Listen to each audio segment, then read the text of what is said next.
Ella was born exactly 23 months after Lily. We were sort of adjusting as a family of 5, and the dynamic was great because it felt like our family was sort of complete. Probably starting in September of 2019, she started just to get ill more often. And it was always sort of dismissed as like, well, she's the 3rd child and she's gonna get sick maybe more so than the other 2. But then she stopped wanting to crawl. The next day, we went into the pediatrician. I insisted that they run blood work just to make sure that everything was okay. The next morning, we woke up to 5 to 7 missed calls on both of our phones, voicemails. I can remember exactly where I was standing when I woke up and I saw my phone. I was like, what the heck is going on? This is weird. And I was like, what the heck? Why would he say oncological event?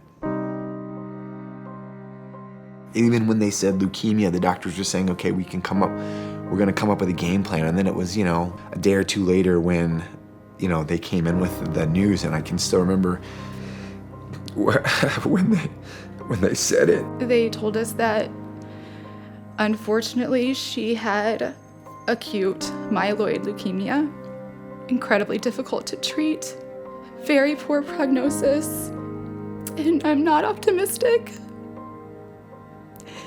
And that she would undoubtedly need a stem cell transplant if she made it that far. Hello, it's a storm. It's a storm. Go away, storm. She is now about 30 months post-transplant.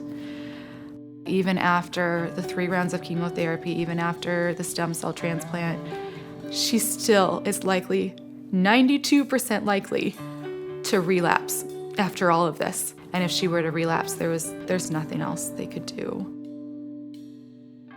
With every passing month, the chance of relapse goes down. But for her particular form, we're not aware of any other survivors. We're at a point where there is no data. As a parent, you have to do everything in your power to press every button, but bug every person. If and when we have a relapse, there has to be a game plan.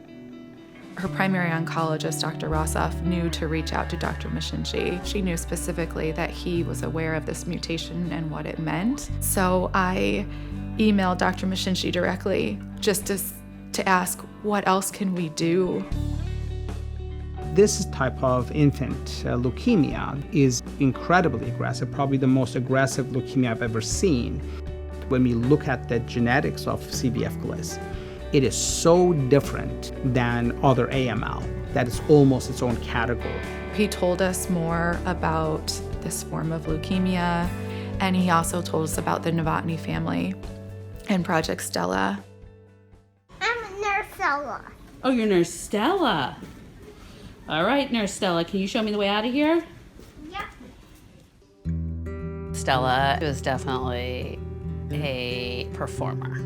We spent, the years before she was sick singing and dancing, and she frankly danced and sang her way through treatment. At the time that I met Stella, we had obtained the data, but we had not really spent time digging into it. So Stella was the reason we started to completely transition to moving into developing therapies for patients. When we first got to Seattle, we visited Sohail's lab at the Fred Hutch.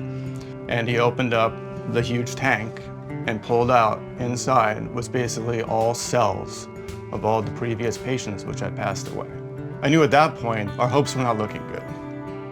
We were going to do everything we could, but we also knew that she has a higher purpose, and that anything that she could do, our family, to advance the ball for children so that nobody ever has to experience this again, it's worth it. And we had hope to the end. When Sohail introduced us to the Siders, we were surprised and in awe that Ella was alive. Mm-hmm. We welcomed the Siders and Ella into Project Stella. And so that was the point at which we were able to sort of turn our powerlessness into something more meaningful, to where we could do something other than just sit and wait.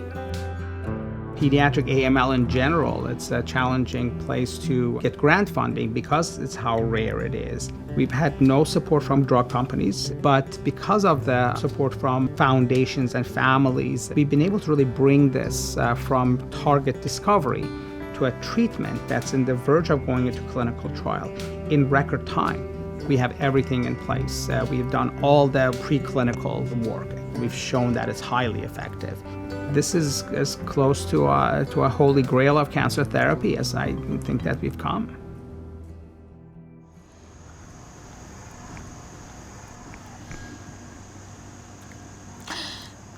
Is it ready?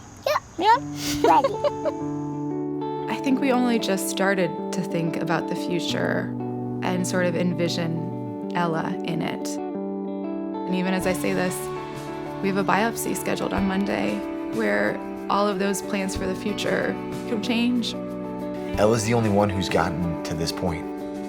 I never want to take time for granted. If we can get through the next treatment, if we can get through the next rotation of the doctors, like the cure might be available then. Having hope and driving forward doesn't mean that you're in denial. It just means that you believe that there will be a first.